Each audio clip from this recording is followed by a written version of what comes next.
A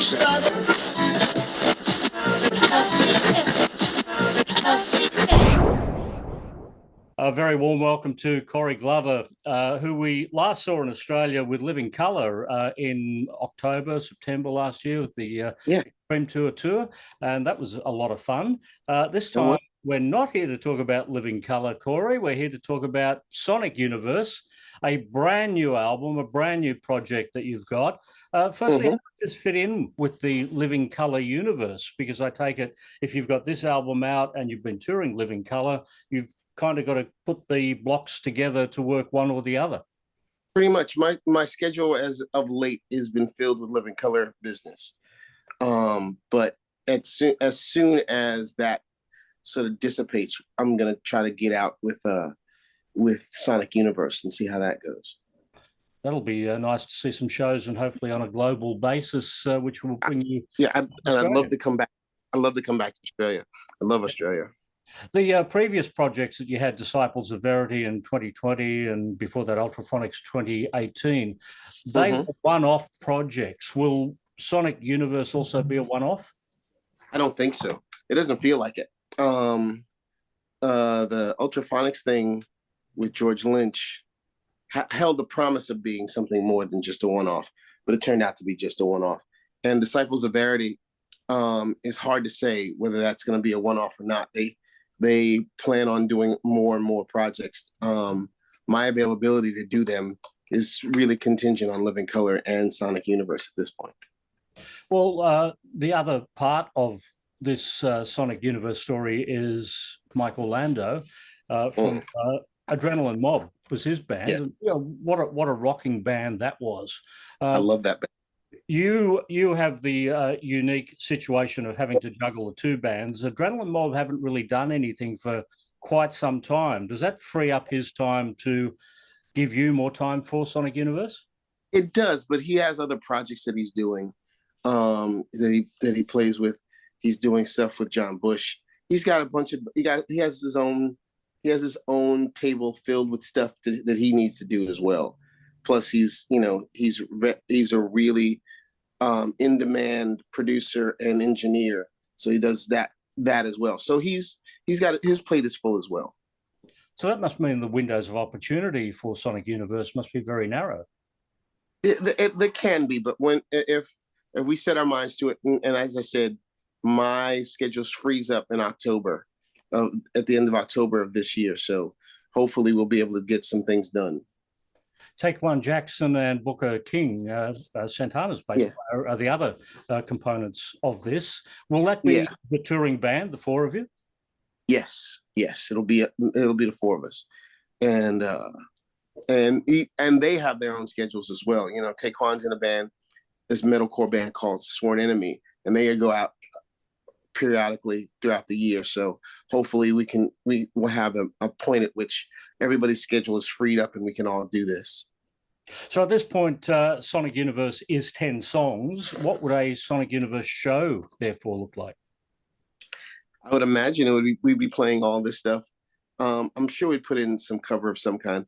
I don't know what that cover would be. I really couldn't tell you, but I have a feeling, because, you know, where we all sort of come together is, you know, with Thin Lizzy, you know, and I think that's the one band that we all agree on is sort of like our touchstone, you know. So we'll probably throw in a Thin Lizzy cover, if not some other kind of cover of that kind of ilk.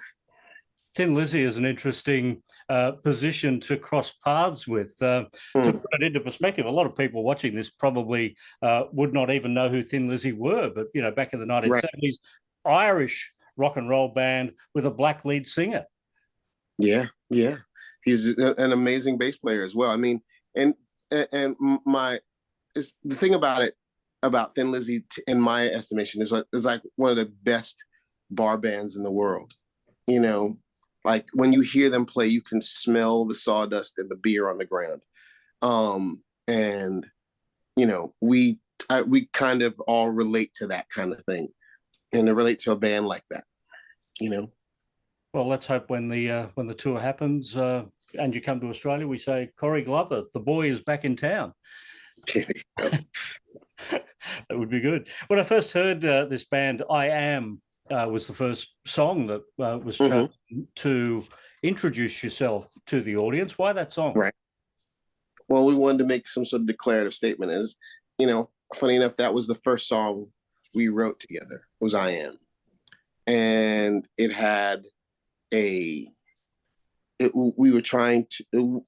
What I was trying to get at was, for a very long time, and still, I think we are the likes of me and Mike Orlando are very underestimated in our various things. I think that people know of us, but don't feel like we are as a force of nature that we are. And this song sort of let people know we're here, we matter, and you will pay attention to us. Oh, I've got to admit, you definitely knocked the door down with that. Yeah. The song High, lyrically, is probably one of the most important songs on the album, really speaking to the moment at the right now. A call to strength in the face of opposition, the position of calling people to draw on their own strength, right. To get up, not to be brought down. That's a very important message, not to just Americans, but the whole world. I agree. In my estimation, what I was trying to get at was that you have a lot more power than you really know, and that all you need to do is tap into it once or twice, and you'll find a distinct change in your life. If you decide that where you are could be better in any direction, and in any direction could be worse, it could be better, but all you have to do is strive to take yourself emotionally higher, and things will get better. Yes, so it's not just an American message, and you have just toured the world. What was your experience in seeing other nations probably needing that same message? Well, I think everybody needs it. I don't think just Americans need it. I think because this whole record for me is a little more personal than many other albums that I've been on, in that it's about I'm actually talking to myself more than I'm talking to an audience, I think, in a lot of these songs. And I think that anybody has felt a place where they felt stuck. They felt like they weren't moving forward. And to know that you have the ability, it doesn't take much for you to move just forward incrementally. It doesn't have to be 10 feet. It could be an inch. It could be 3 inches. It doesn't have to move. You don't have to move forward or fast, but you have to move. And that's partly what that song is about. Well, being the international traveller who you are, and having just the world, you've been to Australia as recently as 6 months.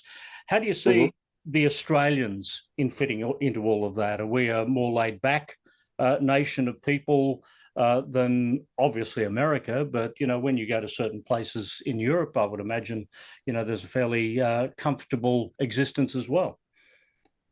I think everybody finds themselves in a place.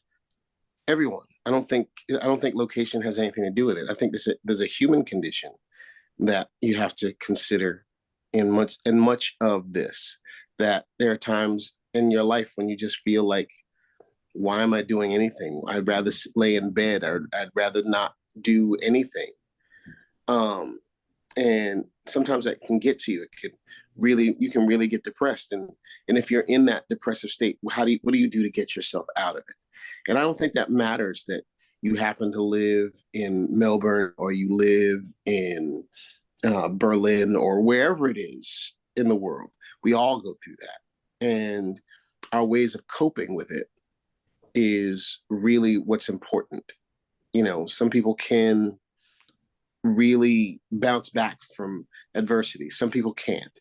And I would hope that we all could have the tools, the things that they need to do that. And I would imagine that music is part of that, and that there's music that could uplift you, that there's art out there that can make you feel as though there is hope and there's a chance for you out there.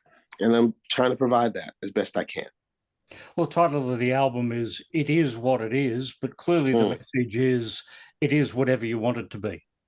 Indeed, it is what you want it to be. What if you want it to be a progressive sort of state that you're in? Good on you. If it's something, if you're something that if you want to make a substantive change in your life, that's what you need to do, and that is what it is, and that's what you're built for. The album was recorded at Mike's Sonic Stomp Studios in New York City. Actually, having access to a studio from somebody within the project, does that give you more time to spend in the studio and create? Oh, absolutely. I mean, and the great thing about it is that not only is there a studio we have access to a studio, we have access to a really good engineer and producer in Mike Orlando, who is really, really adept at working that soundboard and making things sound crisp and punchy and anthemic at the same time, and catchy. He's really great at that, I think. When I saw you in Australia last year, one of the things that really impressed me about Living Colour was the unique show every single show. Do you work on the set list on the day and make it a unique show for that show that day? Of course. We don't try to do the same thing twice, or even play the same way twice. It has to, in order to keep, us on our toes, things have to change constantly and things have to evolve. And that's our goal in life. So you're never gonna get the same show. Like, you're never gonna hear the same set of songs in the same way, in the same order as you had the last time you've seen us. With the set list, and you talked about, the potential of the Thin Lizzy song for Sonic Universe. Living Colour opened with Led Zepp, Rock and Roll. We had The Clash, Should I Stay or Should I Go? Two classic songs, one from the 70s, one from the 80s there. But I was particularly touched by your interpretation of Sinead O'Connor's Prince, Nothing Compares to You. A beautiful song by Prince, by Sinead, and also by Living Colour. Have you got plans to release that song? I don't know.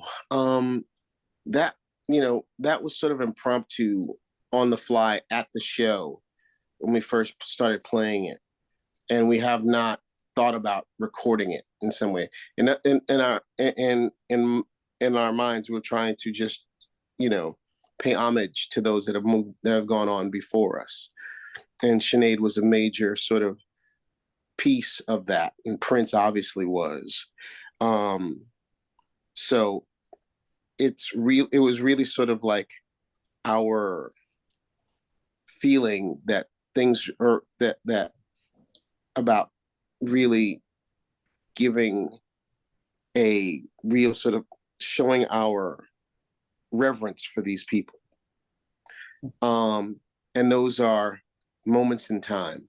And I don't know if I can recreate that again in a recording studio. Maybe we can, I don't know, but we'd have to know while we're there.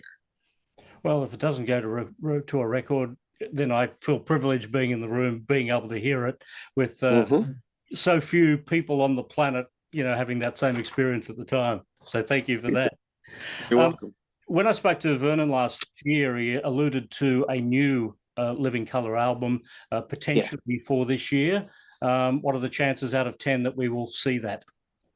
We're not going to get it done by this year. It'll probably be out next year. The record will be out next year. We're going to the studio next week to record some more stuff and see what goes on and see how that works out. And then we'll go, and then we'll see what happens. But as it stands right now, we are going to record some stuff and see what we like and see what we don't like, and keep doing it until we actually have a record done. Well, we can't wait to hear new music from Living Colour. In the meantime, we've got brand new music from Sonic Universe. Corey, a pleasure to talk to you. Thank you very much. I really appreciate it, Paul.